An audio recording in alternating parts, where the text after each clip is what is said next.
welcome our next TED-like talk speaker.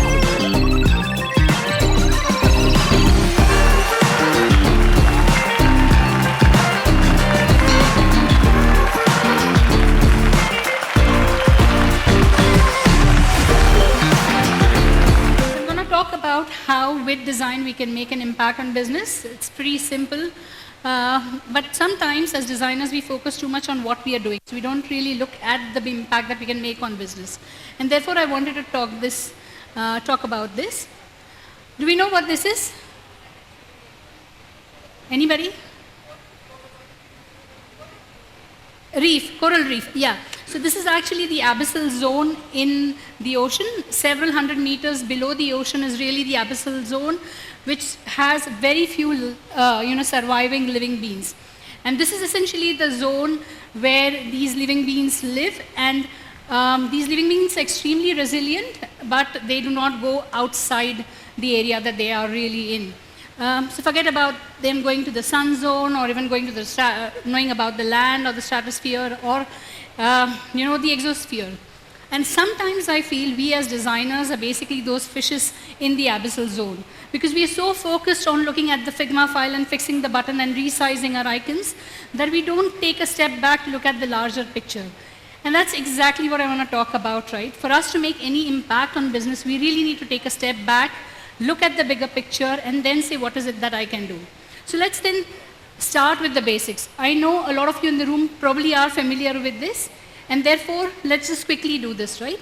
So when we are working on a project, whether it's a website that we are building, an app that we are building, a kiosk app that we are building, the first thing that we need to know, and obviously nobody better than us knows about the personas and the journeys. But it is very important for us to know about, who's this persona, right? Whether I'm solving for an enterprise persona, whether I'm solving for a consumer persona, or is it a partner persona? The reason being is that tells us the business's focus essentially on what is it that they want to drive in the organization. There is a very interesting research done by Everest Group that basically tells that when an organization has about $100 to spend on experience, 60 to 65% of that money or the budget they will actually send on consumers.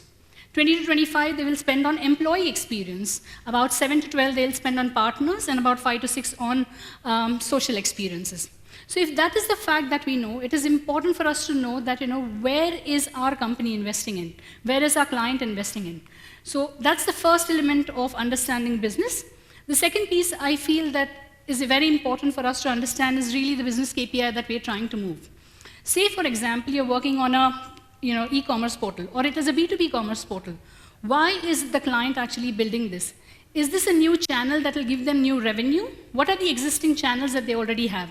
What is the market share that they are sort of driving? What is the percentage of revenue does that channel drive, and what is it that they're expecting out of this channel? These are questions that, as designers, we need to ask before we touch the Figma files. The third thing, which is the most important thing, is really looking at the client's industry, the larger ecosystem, looking at the competitors, and looking at the disruptors. I don't know any industry out there that is not disrupted by disruptors today. I'll give you an example. We're working for a Fortune 500 company, and one of their division is really FemCare. So they make sanitary pads, and we were to build an app for them for the sanitary pads, tracking their periods, etc. Interestingly, for a traditional sanitary pad making company, the competition is not a plastic sanitary pad making company. What is the competition? Anybody in the room? It is silicone cups. It is biodegradable sanitary pads, right? So how do you then go back to business and sort of give your point of view is very, very important. And that is why that context awareness in design is very important. And I keep a very easy, handy framework that I start with as I start any projects, right? I get wicked. I start by thinking, who is my customer? Who's my user? I think about what are the consumer KPIs that I'm driving. I then try and think about what is the ecosystem and what are the disruptors in that ecosystem that are going to impact what I'm trying to do. Once I have the foundation set, I can then think about making an impact. So once you have this, in my opinion, there are about 5 things that you can do to then make an impact on whatever is happening in the environment. The first one is essentially challenging the norm. And this is my favorite story. Does anybody know who this is? Anybody? It's a chef, wow, thank you. He's a chef. He's an award-winning pastry chef who became a pastry chef by accident because the pastry chef in their restaurant actually met by an accident. He is Jordi Roca, one of the three Roca brothers. The three Roca brothers have a Michelin star restaurant in Girona, Spain. If you don't watch Chef's Table, you should definitely watch this episode of Chef's Table with Jordi Roca. It's amazing. So anyways, coming back to Jordi Roca, he became a chef by accident because, of course, their pastry chef met with an accident. And he had to look at his recipes and start making some desserts. Now, he's Spanish, not very good with English, but the recipes were written in English. He somehow struggled. He started something. Then he enrolled himself into an ice cream making class. So the first lesson he learned in an ice cream making class is that when you're making the emulsion, the air in the environment has to be extremely pure, because that emulsion then grasps anything and everything that is there in the environment and sort of, changes the flavor of the ice cream. You know what he did? He lit a cigar and put it into the emulsion. And then was born an award-winning dessert called A Trip to Havana. This is one of his few desserts that won him the Best Pastry Chef Award a few years ago. He continues to innovate. So the point I'm trying to make here is that you have to challenge the norm. You have to question every time you've been asked to add a button, every time you've asked to make a change. Because unless you try to sort of question and stop being an order taker, nothing in design is going to change. And you can only do this if you have a better context of the business, of the industry, of the ecosystem. So that is why I said that was the foundation. The second piece is an important piece. We all talk about following the user journey and trying to understand everything that starts from awareness, consideration, to loyalty. But it is important to understand the marketing funnel and how that impacts the journey that you're trying to build. And this is more applicable in B2C applications that you sort of try and build, because the awareness really today happens on the search engines. We all know that, right? But if you've seen in the last 2 to 3 months, the Google search engine has actually become a conversational generative engine, which is that the questions and the answers about how, what, why is basically answered on the search engine. So by the time a consumer actually comes to your site to get something, they are looking for deeper connection. They are looking at deeper consideration. They're not getting to your site to understand this, because search engines are going to do that. Whether I'm looking for makeup products, whether I'm looking for vehicles to buy, I get all the answers with all the recommendations that I need. And this is a crucial part of how the journeys on the websites are going to change. The second important part that is very important, and I saw, I think the MongoDB article talk about influencers and what they did with influencers. I think this is a reality for us, right? Especially in the consumer brand segment, the influencer economy is actually driving a lot of business. And this is true for every industry. You have specialized influencers in every industry. So you have to be context aware that when a user is actually going through all the products, they are coming again for a deeper consideration to your website. How do you keep that in mind as you sort of design the experiences? The third most important thing in following the funnel is essentially content production and content consumption. Today, the channels of consumptions as well as channels of production of content are completely changing, right? Google will very soon introduce what is called as perspectives. What is perspectives? Basically, when the AI fatigue will build in, right, and everything that you're searching for is AI generated, you will need authentic brand voices that will come on to the site, on the search engines, and give you more information about the products. So brand will be required to create that content forehand so that it shows up in your search engines. So all that you're going to be designing in future is going to be driven by how people are consuming. And that is the most important part of following the funnel. So therefore, if you look at the funnel, your brand website is essentially the central part, which is the piece where you do your key consideration, and everything in between is happening outside. But you need to understand the influences both on the search side as well as the purchase side to actually create a cohesive journey on the brand website. The next part, and a lot has been spoken about this, so I'm not going to spend some time, but I didn't want to have a presentation where I'm talking about business impact without talking about this.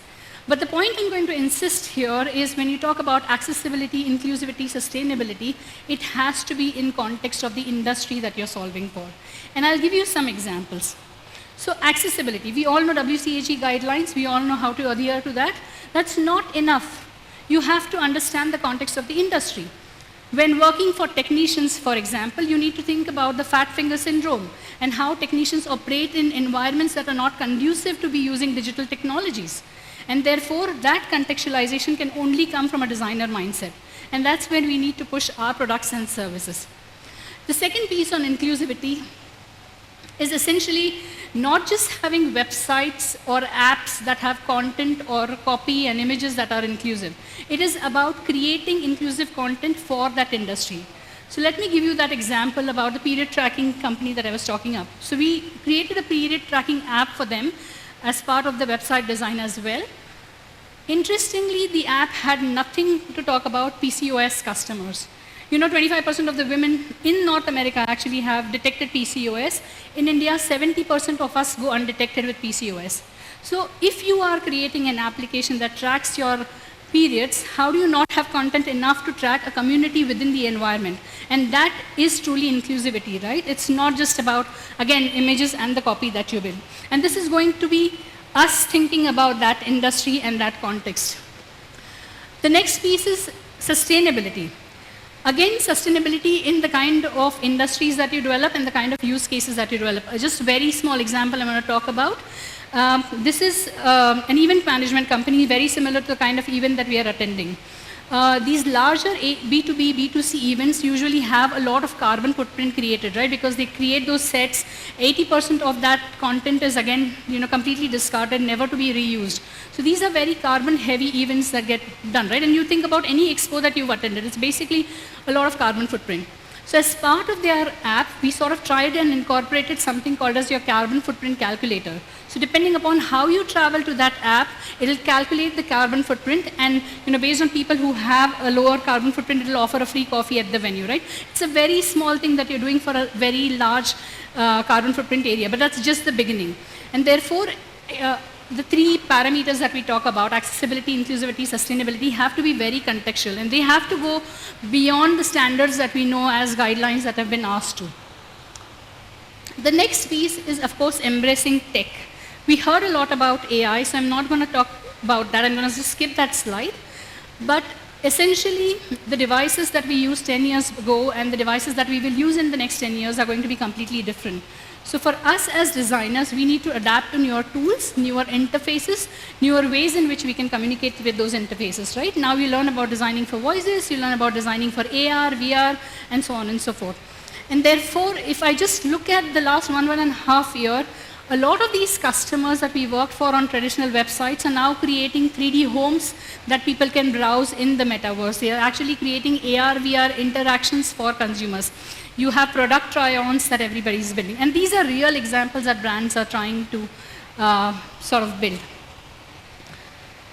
AI, of course, is all pervasive, as we know, across the design cycle. We built our own Copilot to test some of these. I think one of the most important things that we find that we can build out of this is really the synthetic users. They're not perfect, but they are there. And in the next 5 to 10 years, we know for sure it is going to be an engine that we will be able to leverage, at least for the synthesis of data that we have. And the last one that I want to talk about is inspire and be inspired. And I couldn't think about anybody else than Jordi Roca. Very often we try to look for ideas, inspirations in the same industry that we work with, or the same client industry that we would have. What if we looked at the parallel industry? For example, if you're building a luxury cars website, for example, why not look at brands that do luxury the best? Why not look at Gucci's and the Balenciagas? Or why not look at the Taj and the Marriott's and see what physical elements can I bring to my website that actually elude the luxury that I want to build? Coming back to what Jordi Roca tried to do is, he had this fruit called, I think bergamot? Yeah, bergamot is a citrusy fruit, had a very nice fragrance, and he didn't know what do I combine that with to actually make a dessert. So he browsed a lot and he found this perfume called as Eternity by Calvin Klein. And he took the notes of the perfume and actually made a dessert, and he called that dessert Eternity by Calvin Klein. The other thing that he actually did, which is also taking an inspiration from a nostalgia that you have, and I can go on talking about it, but basically, how many of us remember the smell of wet sand when it drizzles the first time? And how many of us like to eat it? Yeah, thank you for raising some hands there. And I think that is the exact nostalgia that he wanted to bring in food that he creates. So he distilled soil and created an oyster and dirt soil kind of a dessert. Definitely read about what is Messi's goal, but the idea is that you have to take inspiration from the world around you, which could be a parallel world, need not be a world that you're actually dealing with. So those were the 5 things that we wanted to discuss. Is that the first thing you need to do is get wicked and then apply these 5 principles that will really allow you to make an impact in business. The last thing I want to say before I leave the stage is that, once you complete an assignment, always ask to yourself, right, what was I asked to do? How much of that did I do? What were the suggestions that I actually gave? And then how much of these ideas did I challenge? I think that is really who you are as a designer. Don't forget that, and always bring uniqueness in everything that you do. There has to be a unique identity of that. Naina worked on this project. This is Naina's project. So people look at it and they know it's her. So Priya, Supriya, whoever is in the room, bring yourself in the work that you do. That's all I had to talk about. Thank you so much.